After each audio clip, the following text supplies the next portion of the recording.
আপনার কন্যা সন্তানকে রক্ষা করতে এই বিষয়গুলো মেনে চলুন। এক পুরুষ আছে এমন কোনো বাড়িতে মেয়েকে একা খেলতে দিবেন না।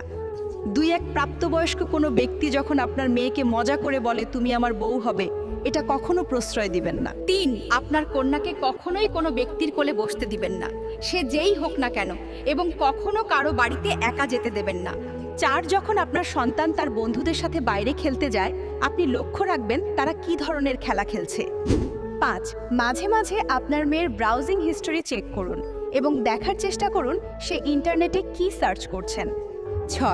নিজের সন্তানকে সর্বনিম্ন 2টি মোবাইল নাম্বার মুখস্থ রাখতে বলবেন এবং আপনি নিজেও মনে রাখবেন, বিপদে কাজে লাগে। পরিবারের সবার সাথে খাওয়ার অভ্যাস তৈরি করুন। সেই সময় মোবাইল দূরে রাখুন এবং টিভি বন্ধ রাখুন। কোনো রকমের জাঙ্ক ফুড বা ফাস্ট ফুড খাওয়ার অভ্যাস করবেন না। স্কুলের টিফিনে বাড়িতে বানানো খাবার দিয়ে অভ্যাস করবেন।